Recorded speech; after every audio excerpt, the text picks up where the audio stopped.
I am famously known as the clumsy and affectionate wife within elite circles. In public, they respectfully address me as Mrs. Shen, yet behind closed doors, they mock me as a foolish romantic. What do they understand? My love for my husband is so profound that I cannot fathom life without him. Thus, when my husband brought home his pregnant mistress and boldly instructed me to care for her, I dutifully acquiesced, lowering my eyes in submission. Throughout the entirety of her pregnancy, I tended to both of them with utmost care. Ultimately, my husband's heart softened, and he returned to my side. Overwhelmed with joy, I shed tears of happiness and decided to celebrate by attending a gathering with him once more. Seated in his wheelchair, my husband trembled as he seized a moment, while I fetched drinks to seek assistance from his friends. Stop pretending, Shun. Who doesn't know that your wife is utterly devoted to you? Indeed. Even after your disability, she remains by your side, eager to raise the child of your mistress, and still wishes to flaunt your affection with us? I leaned closer, my crimson-tipped nails brushing against his forehead, wiping away his cold sweat. Gazing into his fearful eyes, I placed the juice into his trembling hands. My dear husband, how could you harbor such thoughts of me? It is clear that my love for you knows no bounds. 01. When the grand entrance of the villa was forcefully kicked open, I was diligently washing the clothes that my husband, Xin Liui, was to wear the next day. Although we had a washing machine and domestic help, I preferred to take care of Xin Liui's affairs personally, as a testament to my love for him. Observing me with my hands drenched, he regarded me with disdain, tightening his embrace around his petite secretary. Why can't you rid yourself of this pathetic habit? Forget it. Xiaoya is pregnant. Be more attentive to her and stop being so reckless. With that, he seemed to regard me as filthy and sauntered towards the master bedroom, cradling Su Qingya. The glint of triumph in Su Qingya's eyes was unmistakable, yet she tugged at his sleeve. Brother Shin, aren't you afraid of making your sister angry? Angry? Xin Liui scoffed, his tone dripping with sarcasm. You don't know, do you? She loves me to death. Like a dog, really. Just ignore her, consider her a free housekeeper. After humiliating me, they departed, satisfied. Throughout this ordeal, I maintained a gentle smile, my hands continuing their rhythmic washing motion. Madam, are you truly not upset? Wang Ma, who had witnessed the entire scene, looked at me with pity and sympathy. I shook my head. How could I be angry? He wouldn't even consider divorcing me. He still loves me. Moreover, bringing his mistress home for me to care for is a form of acknowledgement. When the child is born, it will be his. And by extension, mine as well. Wang Ma's expression darkened at my naive proclamations, and with a sigh, she exited from the bedroom. The sounds of their boisterous laughter echoed as if to mock me. Yet I was unperturbed, finishing the washing and hanging the clothes out to dry before pushing open the door to the master bedroom. They seemed taken aback by my sudden intrusion, their affectionate gestures frozen mid-action. Have I interrupted you? My sincerest apologies for my recklessness. I merely wished to tidy up my belongings. I covered my mouth in feigned surprise, retreating with multiple apologies. Xin Liui, irritated by the interruption, was seething but, knowing my usual demeanor, gritted his teeth and commanded me to finish and leave. However, Su Qingya had no intention of letting me off that easily. She gracefully rose from Xin Liui's lap, condescendingly addressing me. Sister, your words are quite misplaced. Everything in this house was purchased with Shinji's money. He can give it to whomever he pleases. And, even if you demand it, you cannot take it. Her insinuation was clear as she gently patted her abdomen. But those clothes and jewelry are my possessions. I protested, feeling utterly wronged, biting my lip in defiance. Enough, enough. Xiaoya is correct. After all, it all belongs to me. What are you trying to snatch from her? Xin Liui's impatience overflowed as he waved me away. Go to the guest room. If you want something, just buy it. Xiaoya is pregnant, so be accommodating. My eyes brimmed with tears. Those were my carefully chosen treasures. Why must I relinquish them to Su Qingya? At least let me take this. I pointed to a sealed box at the bedside, containing a long-awaited gown. Su Qingya's eyes sparkled as she leaned against Xin Liui, playfully pouting. I want it too. Soon. I won't be able to wear it with a big belly. Get lost. Xin Liui barked at me, decisively claiming the gown for her, reluctant to part with the dress. I nonetheless loved Xin Liui too dearly to provoke his displeasure, so I returned to the guest room, tears of frustration in my eyes. 02, despite my heartache. The next morning, I still prepared breakfast for Shinliui. To my dismay, upon seeing the delectable spread I had prepared, his expression soured. And he overturned all my hard work. Liao Letong, have you grown bolder? Did you forget that I told you to take care of Xiaoya? Su Qingya immediately squeezed out tears, feigning great distress, yet still appearing understanding. Brother Shin, don't be angry. I believe sister isn't holding a grudge against me for taking her things. She wouldn't intentionally try to upset me. Shinliui, incensed by her words, smashed a bowl in front of me, shards scattering and slicing my ankle. I gasped in pain, quickly bowing my head in submission. I'm sorry. I've been careless and forgot about that. Please don't be angry. It's not good for the baby. Whatever you want to eat, I'll make it right away. Noting my bleeding ankle, Shinliui's gaze hardened. If you know you've erred, then hurry up and rectify it. I warn you. If you wish to remain in this household as my wife, you better behave. With that, he pulled Su Qingya onto his lap, feeding her the untouched food. Oh dear. Sister is still here. Please don't do that. Su Qingya cooed, casting a triumphant glance my way. The two engaged in flirtatious banter as if I were invisible. And I pouted, retreating to the kitchen to prepare another unnecessary breakfast. Indeed, when I brought the new meal, it was met with disdain. And Su Qingya refused to eat it. After a prolonged period of discomfort, they left together for the company, returning only in the evening. Su Qingya donned the gown I had coveted, twirling before me in a showy display. So beautiful.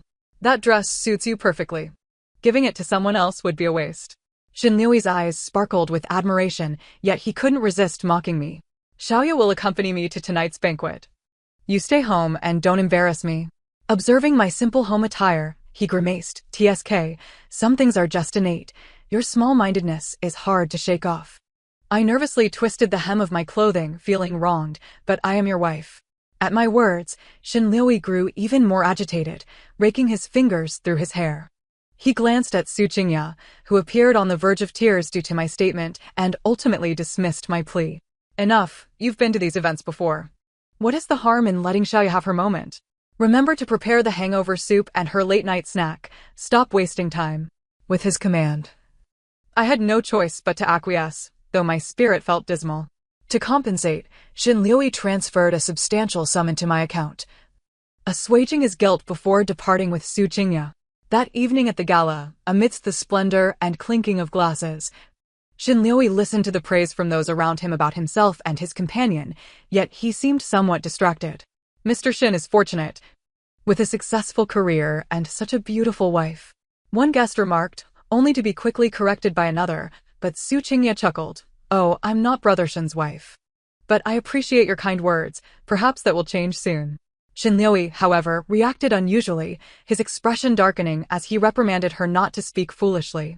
Pampered by him, Su Qingya, now pregnant, pulled away from his grasp, stomping her foot in a huff as she felt he was undermining her in front of others. Shinliui, flustered, reached for her, and in the ensuing tussle, the atmosphere grew increasingly intimate. Just as Su Qingya tilted her head to seek a kiss from Shinliui, she suddenly felt a chill. 03. In the midst of the crowd, Su Qingya's gown tore apart like a rag, cascading from her body. The earlier quarrel had drawn the attention of most present, and nearly everyone stood in stunned silence, eyes wide with disbelief. Su Qingya screamed, attempting to gather the fabric to shield herself, yet the material only disintegrated further at her touch. In desperation, she squatted down, seizing Shinliui's suit jacket to cover herself, her rage directed at the onlookers. You are not allowed to look. If you do, I'll have Shinga take care of you. Initially sympathetic, Shinliui withdrew his hand at her outburst, fully aware that many present were individuals he could not afford to offend. At this moment, all the pity he felt transformed into fury, as he deemed Su Qingya ungrateful for causing him such humiliation. With a face ashen with rage, he gestured to those around him, and soon, he dragged Su Qingya away from the banquet in a most undignified manner. In the private room, Shinliui erupted at Su Qingya, demanding, "What on earth do you want? You can cause a ruckus at any other time. But must you disgrace me in such a setting?" This time, Su Qingya truly wept, her tears cascading like rain as she collapsed to the ground, apologizing earnestly. "I'm sorry, Brother Shin. I thought you no longer loved me. I truly didn't mean it. Kneeling beside him, she clung to his legs, pledging her loyalty. Only then did Shen Liui's anger begin to dissipate. He had someone fetch emergency clothing, but then he heard Su Qingya's words take a sudden turn. I've been exposed. I don't want to live anymore. Brother Shin, you won't despise me, will you? Oh, and the dress, it must have been faulty. My sister must resent me for taking her things. The remnants of Shin Liui's guilt evaporated entirely. He returned home with the aggrieved Su Qingya, ready to confront her, only to find a sumptuous late-night meal prepared on the table.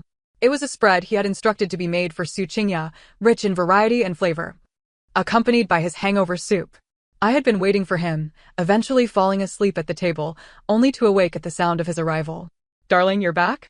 Shin Liui's throat tightened, yet he pressed on with his accusation. Was this deliberate? Did you want to embarrass Xiaoya at the banquet? Liao Letong. I never imagined you to be such a vengeful woman. What are you talking about? I blinked innocently. I wasn't even there. How could I harm her? Besides, you know how much I love you. I care for everything associated with you. How could I possibly wish ill upon your sister? Shen Liui's ire subsided in an instant. He was fully aware of my affections for him, hence his audacity to bring his mistress into our home and demand my care. It was as if I were a relentless adhesive, willing to endure any indignity just to remain by his side. He tried to suppress the peculiar feeling rising within him and coldly inquired, "Then explain why that dress fell apart on its own?" After a moment of contemplation, I gently tapped my forehead. It's my fault. I completely forgot. That dress was a prototype sent by my designer friend, crafted from the latest biodegradable materials. I wanted to take it with me, but you insisted. At the banquet, Su Qingya perspired, and given the fabric's delicate nature, combined with her vigorous movements, it simply fell apart, didn't it? Knowing my usual clumsiness, Shin Liui's temples throbbed, making it difficult for him to blame me further. Just then, Su Qingya tugged at his arm, whispering shyly in his ear. After listening, Shin Liui frowned and shot me a glance, saying, "Since you recognize your mistake, you shall atone for it. Go purchase lubricant and condoms. Xiaoya and I will be needing them." This undoubtedly trampled my dignity, leaving Shin Liui uncertain whether I would be angered. Deep down, he even hoped I might refuse. I gazed at him incredulously, my eyes brimming with sorrowful tears. After a moment's hesitation, I resolved to leave. Damn, Liao Letong, are you truly this wretched? Sounds of objects being hurled and Su Qingya's panicked cries echoed behind me. I sighed and turned back, tears welling at the corners of my eyes. I've told you I love you and I would do anything for you. With that, I left without a backward glance. Upon my return, they had already ascended the stairs, lost in their fervor in the bedroom. I bit my lip and climbed up, but stumbled, dropping the lubricant, the cap bursting open upon impact. My knee grazed against the floor, exposing tender skin to the heiress sting. Yet, unwilling to keep Shin Liui waiting, I endured the pain and delivered the items before retreating to my room to tend to my injury. In the master bedroom, Su Qingya was coiled around Shin Liui like a limp vine, her tone sultry. "Brother, the doctor said 4 months is fine. Take it easy, it's all right." Shin Liui, equally enticed, lifted Su Qingya slightly, grinning mischievously. "You little temptress, still flirting with me? You'll be begging for mercy later." As the two became increasingly engrossed, Shin Liui eagerly reached for the items from the bag. It was Su Qingya who first sensed something amiss. After a chilling sensation, she began to feel a sharp pain. Assuming it was merely due to her long absence from intimacy, she overlooked the discomfort and continued to engage with Shin Liui. Shin Liui, having endured his own share of torment, was also unrestrained. However, before he could fully engage, a relentless, stinging pain in his most intimate area left him utterly deflated. What on earth did Liao Letong buy? With discomfort and itchiness overwhelming him, he instinctively reached down, but found nothing to alleviate his suffering. Even as pain persisted in his lower regions, Su Qingya was no better. She hastily turned on the lights to inspect, yet found nothing amiss. The pain was unbearable. Any movement resulted in further agony, and touching only exacerbated it. Thus, they were reluctantly compelled to seek medical attention in the dead of night. Upon discovering the cause, the doctor wore a peculiar expression, yet after an examination, he found no injuries or bleeding. Ultimately, he dismissed it as either psychological factors or an allergic reaction. Both endured the pain, feeling embarrassed and anxious, nearly clashing with the attending physician. Meanwhile, I enjoyed a restful night's sleep, waking to prepare breakfast, only to notice the stains on the floor. I gasped, staring at the shimmering patch. Yesterday, when Shin Liui had overturned the table, several chopsticks had snapped, revealing shards of glass fibers. These minute, almost invisible strands, once embedded in flesh, were exceedingly difficult to remove, even for a doctor. Could it be that the broken bottle of lubricant had coincidentally mixed with the glass fibers? Alas. It was my fault. My carelessness and negligence led to a lack of proper cleanup and my subsequent fall. After tidying up and having breakfast, I prepared to leave, only to encounter Shin Liui and Su Qingya. Both bore the signs of a restless night, their faces drawn with exhaustion. Shin Liui looked as if he had been subjected to relentless torment. He cast a glance at my knee's injury, frowning in silence. Su Qingya, too, appeared disinterested in my presence, struggling to ascend the stairs. I blinked innocently, watching the weary pair depart. Brother Shin, do you think Liao Letong is deliberately trying to harm us? Finally, Su Qingya reached her breaking point. The thought of enduring this relentless pain indefinitely filled her with irritation. Impossible. Shin Liui, equally vexed, lit a cigarette and adjusted his posture to minimize contact with the fabric. Even if she plotted against us, she would never wish me harm. Pfft, she loves me too much to ever inflict pain. Su Qingya concurred, recognizing that my meekness made it all too easy for her to assume the role of the mistress without any sense of accomplishment.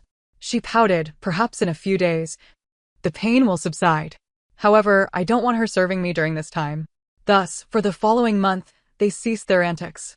Shin Liui remained under my care, while Su Qingya's needs were entrusted to Wang Ma. We cohabited under the same roof, a rare semblance of harmony prevailing. Yet, as the relentless pain gradually waned, leaving only occasional twinges, Su Qingya could no longer contain herself, pressing Shin Liui to divorce me and marry her. Stop right there. I can give you anything else you desire. This, however, is non-negotiable. Upon hearing Shin Liui's response, Su Qingya wept, threw tantrums, and even resorted to threatening him with the child she carried, yet all her efforts proved futile. Indeed, only Shin Liui and I are privy to the fact that he would never broach the subject of divorce. After all, nurturing a canary within the confines of society is hardly deemed scandalous. However, bringing a divorce into the public eye would yield no benefit for him whatsoever. Not to mention the prolonged disputes over asset division.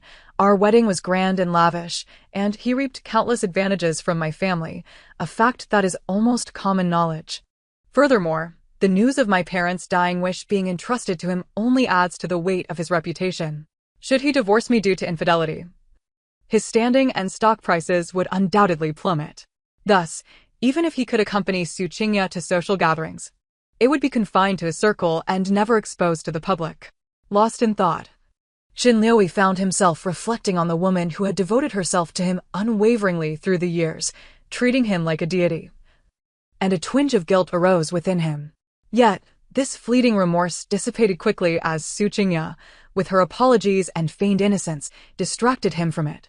As her belly began to show, she no longer regarded me, the weak original wife who posed no threat. Moreover, given my exceptional culinary skills, she no longer concealed her true intentions, even encouraging Shin Liui to grant Wang Ma time off, effectively treating me as a servant. This marked the 7th time she had roused me from my slumber in the dead of night, clamoring for soup. I understood her sole purpose was to torment me. Even though pregnant women are prone to hunger, there are quicker and more convenient options available. Yet, she insisted that I remain by the stove, tending to her needs with a small clay pot, never allowing me a moment's respite. Shin Liui expressed his dissatisfaction with this arrangement, but out of consideration for Su Qingya's condition, he opted to placate me with money instead. To him, I was merely an object, unworthy of occupying space. Su Qingya lightly slapped my cheek, her eyes brimming with malice. She reached for the steaming clay pot and asked, "Do you think if I scald myself, Shinko would blame you?" Her gaze bore into my face, as if she anticipated my submission. Fear gripped me, and in a flustered state, I stood to intervene, only to lose my footing and inadvertently press her wayward hand onto the pot. In an instant, Su Qingya's scream echoed throughout the villa. Her delicate hand was nearly scorched, and she shoved me away, her face contorted in pain as she rushed to cool it under cold water. Xinliui was awakened by the commotion and with displeasure. He surveyed the chaotic scene in the kitchen, admonishing, Su Qingya, what are you causing a ruckus about now? What did you say? Su Qingya's eyes widened in disbelief, momentarily forgetting her pain. You allow her to bully me like this, and you dare to scold me? Was it not your intent to incite this chaos? Xinliui rubbed his temples, having endured much since Su Qingya developed a penchant for midnight snacks. On several occasions, she had complained about the soup being too salty or bland, blaming it on Liao Litong's supposed negligence. Yet, upon closer inspection, it was clear that her complaints were mere capriciousness. I take full responsibility. It was my clumsiness that caused the incident with little sister Xiaoya, I stammered. Liao Letong. Do not make excuses for her. She simply takes advantage of her pregnancy to create havoc. Besides, after so many disturbances, had she truly wished harm upon herself, she would have acted long ago. This weakness of yours renders you incapable of causing any harm. Xinliui, having spoken, reached for Su Qingya's injured hand, prompting another cry of distress from her. Only then did he notice the severity of her injury. The back of her hand was a fiery red, and a blister the size of an egg was beginning to form. Without further ado, Xinliui rushed Su Qingya to the hospital. Due to her pregnancy, many medications were off limits for Su Qingya, and she was advised to rest properly. She returned home, listless in Xinliui's company, and when she encountered me, her eyes held a mixture of trepidation and suspicion, devoid of her previous arrogance. She no longer dared to provoke me, for no matter how I explained, Xinliui would perceive her sulking demeanor as mere jealousy and unreasonable fussing. Xinliui even lamented that her antics had drained my energy, ruining a shirt he needed for business meetings. Su Qingya caught a glimpse of my true nature, fearful that I might harm the child she carried, redirecting all her efforts toward Xinliui. Upon returning home one day, Xinliui sampled the meal I had prepared and frowned in displeasure. Liao Letong. Why is this dish so unpalatable? I fidgeted nervously, hastily explaining, This isn't my doing. It was little sister Xiaoya who prepared it. Su Qingya, having labored in the kitchen for hours, received only a disparaging remark, yet she dared not express her frustration, forcing a strained smile as she approached. Xinge, I was concerned about you working so hard each day. I wanted to cook for you, to nourish you. Her gaze swept over me. I can hardly move with this belly, unlike my sister who can freely shop and pamper herself. Her intentions were transparent, clearly aiming to usurp my position. Yet Xinliui showed no appreciation for her efforts, sternly advising her to refrain from overexerting herself during her pregnancy. Truth be told, it was impossible not to feel touched by Su Qingya's willingness to toil for him, but the food was simply not to his liking. He had no desire to return home after a long day only to be met with such fare. After all, who else could understand him and cater to his needs as well as Liao Letong? In this vein of thought, he unexpectedly smiled at me, praising my culinary skills. Like a pet receiving affection from its master, I nestled against him, reveling in his approval. This, of course, darkened Su Qingya's expression entirely. Yet, she was not ready to concede defeat. Xinliui was beginning to grow weary of her, and if she did not act swiftly, once the child was born, I would merely be an afterthought. She needed to devise a plan to eliminate me before the birth. In the following days, Su Qingya altered her strategy. Her already striking features softened due to her pregnancy, and with a touch of makeup, she exuded a maternal elegance. Gone was her past petulance and jealousy. She transformed into Xinliui's confidant, embodying gentleness and understanding. Xinliui's frustrations from work dissipated in her presence, as if he were submerged in warm water, enveloped in comfort. He began to rely on Su Qingya, readily acquiescing to her requests to accompany her to prenatal checkups. I found myself relegated once again to the role of their servant. 7 months into her pregnancy, Su Qingya initiated her counterattack. Following meals I had prepared, she would suddenly be beset by uncontrollable vomiting, and she would feign falling on freshly cleaned floors. Each incident was orchestrated to garner attention, resulting in multiple calls for ambulances, yet after thorough examinations, nothing was amiss. Woo-woo. Xinge, is it possible that sister is hexing our child? Su Qingya asked, her eyes red from retching, resembling a pitiful little rabbit as she clutched Xinliui's sleeve, her voice trembling. I do not wish to think of her that way, but every time we are together, my baby feels unwell. Her hand rested on her round belly, fear and anxiety glimmering in her eyes. Shinryoi was visibly moved. He pulled me aside, lowering his voice, half threatening, half soothing, before Shioya gives birth. You should go to the villa in Linyuan. After he spoke, he observed my dejected expression, swallowing hard. I will transfer ownership to you. Do not worry. Once the child is born, I will personally bring you back. Behind Shinryoi, Tsuchinya cast a triumphant glance in my direction. It was as if she were saying, see, no matter how humble you are or how much you fawn over him, you cannot compete with my delicate whims. She intended to firmly secure Shinryoi's affections during these months, leaving me to become a forsaken woman. I was left in shock and sorrow. My tear-filled eyes fixed on Shinryoi, my voice choked with emotion. You cannot do this. You know how deeply I love you. I cannot live without you. Now you intend to cast me out of our home? Are you trying to drive me to my death? Shinryoi's eyes revealed a flicker of emotion. His lips parted and closed as if he were about to plead for my return, but just then, Tsuchinya abruptly tugged at him. She let out a dry heave. Her gaze upon me filled with trepidation, as though I were the source of her torment. Shinryoi shut his eyes momentarily, but still directed a command at me. Be obedient. For now, everything revolves around the child, understood? Upon seeing my reluctance, my hesitant gaze lingering on him, he lost his temper. With a darkened expression, he ordered Wang Ma to pack my belongings, shoving me out as though I were refuse. Before I departed, Tsuchinya smugly remarked, Sister, I bid you farewell, but I wonder if there will still be a place for you in this household upon your return. I collapsed before the firmly shut door, but no amount of pleading or crying could sway Shinryoi's resolute decision to expel me. It was only in the evening, with heavy reluctance, that I left, glancing back repeatedly. Tsuchinya watched from above, her delight unmistakable. How splendid it would be for her to seize this opportunity and completely oust me from the picture. Little did she know. My departure was merely the harbinger of her impending misfortune. Liao Litong's absence left Shinryoi feeling an overwhelming emptiness within the house. Yet, Tsuchinya proved to be exceedingly clingy, insisting he choose baby clothes and toys, thus reminding him of his impending role as a father. He began to feel remorseful for his cruelty towards Tsuchinya, realizing that, even with the birth of the child, he could not afford her the recognition she deserved, leaving her to endure the indignity of being by his side without status. Consequently, he endeavored to suppress his discomfort and devoted himself to caring for Tsuchinya wholeheartedly.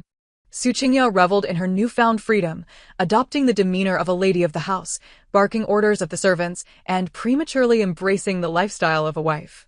However, just as she fantasized about my downfall, calamity struck.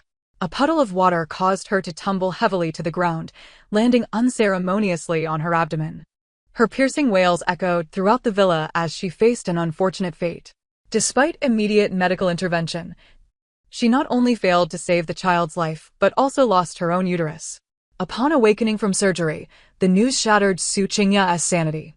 She wreaked havoc, destroying everything within reach, unable to accept that her golden ticket to the affluent life had vanished so effortlessly. Ultimately, she directed her wrath towards me. It's her fault. It must be that wretched Liao Letong. She has cursed me.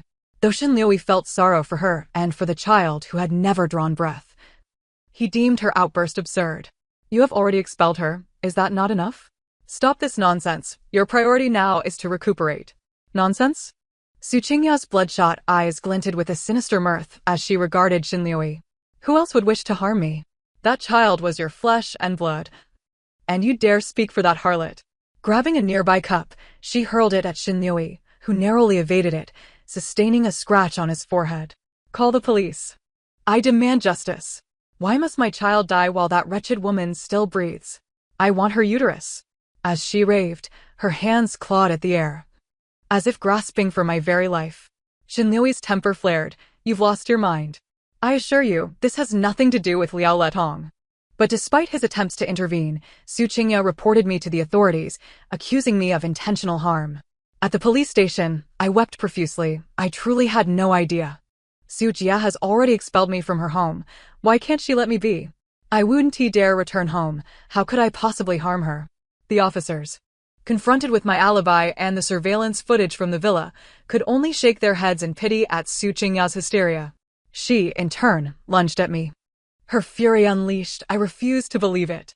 If you didn't tamper with things, how could there have been a sudden puddle? At that moment, I, the legitimate wife, appeared more wretched than the mistress, trembling as I sought refuge behind the officers. It's my fault. The air conditioning was malfunctioning, causing condensation to drip. I had intended to call for repairs, but I was careless and forgot. See, I told you she did it on purpose. You owe me, compensate for my child. Compensate for my uterus. Enough. Xin Liu's thunderous voice interrupted her, his fleeting compassion evaporating in the face of her madness. Now, all he felt was embarrassment. After apologizing, he forcibly led the still-shouting Su Qingya out of the police station, only to find a throng of reporters waiting outside. Mr. Xin, is it true that you expelled your original wife from your home for the sake of your mistress? And this is Miss Su, correct? Do you not feel a pang of guilt for your infidelity? The reporters' questions were sharp, their microphones nearly thrust into their faces. I discreetly retreated behind them, lamenting my own carelessness in mistakenly sending a message meant for a friend to this horde of journalists. Xin Liu's expression darkened as he attempted to push through the crowd. But Su Qingya, refusing to relent, cried out, "What mistress? We are true love. I am the future Mrs. Xin. We will marry one day." Having lost her child and her ability to bear more, she resorted to this desperate gamble, hoping Xin Liu truly loved her more. Before she could voice further claims, Xin Liu silenced her with a hand over her mouth, dragging her into the car. As I emerged with reddened eyes to face the reporters, I declared that this was all a misunderstanding. I love my husband, and he loves me. As for Miss Su, she may have been drawn by my husband's excellence, leading her to err. I urged the public not to blame her or be overly harsh with my husband. My forced smile belied the sorrow and heartbreak in my eyes, clearly lacking sincerity. Once this video circulated online, it ignited a firestorm of debate. Some condemned me as a hopeless romantic, deserving of being a mere caretaker for the mistress's child. Others hailed me as the epitome of a good woman, loyal and unwavering, always mindful of my husband's reputation. Xin Liu, clearly swayed by the latter perspective, felt an illicit sense of satisfaction. See? No matter what, Liao Letong continues to love and protect him. Unlike that shallow-witted Su Qingya. After dealing with Su Qingya, Xin Liu rushed me back to the company to manage the ensuing public relations crisis. In the live stream, he embraced me, his expression tender. All of this is due to Su Qingya's unscrupulous attempts to seduce me, yet I remain loyal to my marriage, never straying. His impassioned words brought tears to my eyes, and I nodded in agreement. The label of seduction had firmly attached itself to Su Qingya. Alas, I couldn't help but feel pity for her. Young and now tarnished, her health compromised, her uterus lost, what would become of her? Yet, since my beloved husband had spoken, I resolved to accept the situation. On our way home, I exited the car early, claiming I would buy ingredients to prepare a celebratory feast. Xin Liu, visibly touched, grasped my hand, his eyes glistening with rare emotion. Tong Tong, having you by my side is truly wonderful. I am grateful for my steadfastness. I was not deceived by that foolish woman, nor did I divorce you. Rest assured, only you can be the mother of my child. Su Qingya lost her child. It serves her right. I was taken aback, my cheeks flushed as I lingered with him for a while before alighting from the car. Xin Liu, buoyed by his own charm, was oblivious to my clumsiness and inadvertently knocked over a drink bottle on the cup holder as he exited the vehicle. Half an hour later, I received a call from the police. Are you the wife of Mr. Xin Liu? Your husband has been in an accident and is currently at the downtown hospital. Tears streamed down my face uncontrollably as I rushed to the hospital. The police informed me that the drink bottle had jammed the brakes, leading to Xin Liu colliding with a tree on the roadside while trying to avoid a truck. The good news was that his life was not in danger. The bad news, however, was that he would lose the use of his legs and spend the rest of his life in a wheelchair. Faced with Xin Liu's numerous friends and the media, I was on the verge of fainting at his bedside. I will never abandon my husband. I will care for him for life. Xin Liu was moved by my words. Perhaps he realized that there would be no one else as devoted as I. He choked back tears and vowed publicly, to have such a wife is enough for this life. Tong Tong, I will treat you well from now on. Consequently, as his wife, I took the reins of Xin Liu's company, shouldering all responsibilities. Whether it was his friends, hospital staff, or online commentators, none failed to commend me as a good wife. Xin Liui shared the sentiment. Despite his physical affliction, the mere sight of me provided him solace.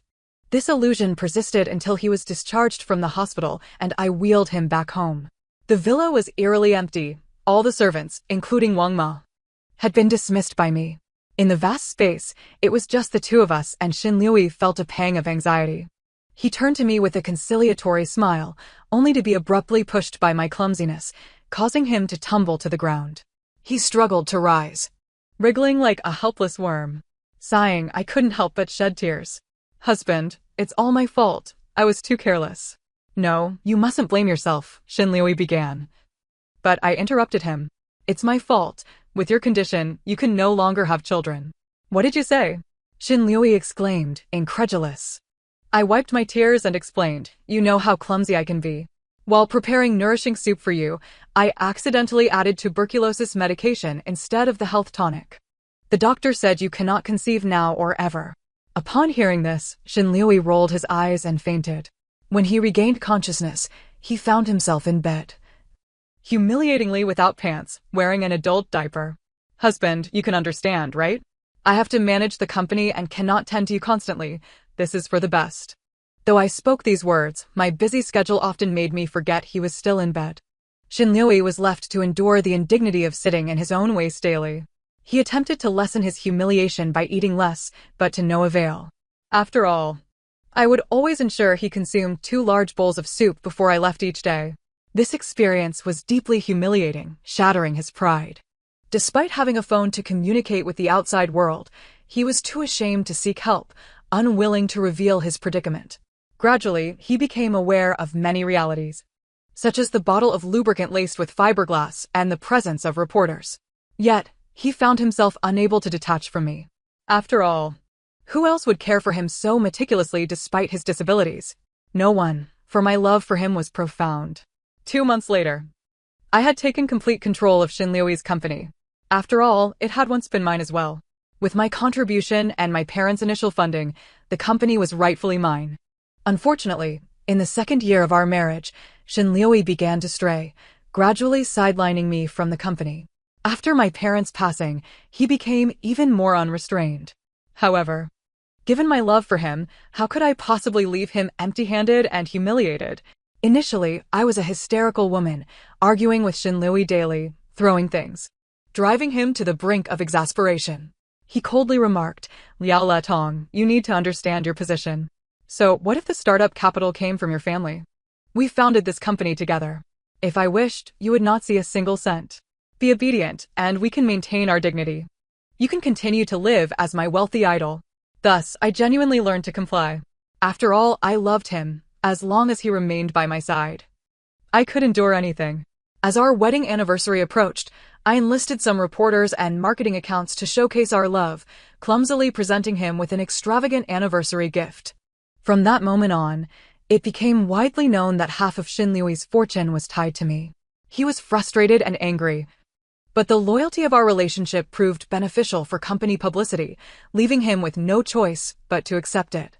In retrospect, it seems that a woman who listens to her husband is the happiest. I complied with his wishes, refraining from quarrels, and indeed, I managed to keep him close.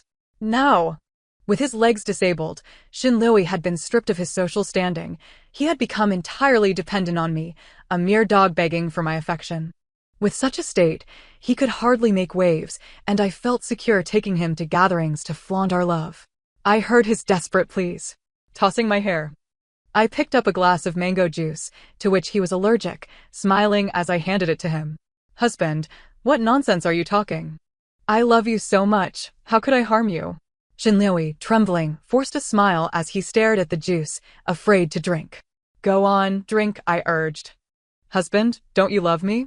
Tears welled in his eyes. If he drank that juice, he would either end up in the hospital or worse. He knew I was doing this deliberately. He brought the cup to his lips, and under my eager gaze and immense pressure, he lost control. An overwhelming stench filled the air, causing Xin Liui's former friends to frown, their faces betraying hints of disdain. Meanwhile, I, his devoted and caring wife, showed no disgust, promptly changing his diaper. The gathering ended abruptly, with everyone leaving in haste, avoiding eye contact with Xin Liui. the light in his eyes extinguished. But that was merely the beginning. I wiped the tears from his face, smiling sweetly. We have many days ahead of us. And my love for you is far from diminished. The end. Thank you for listening. I look forward to sharing the next story with you.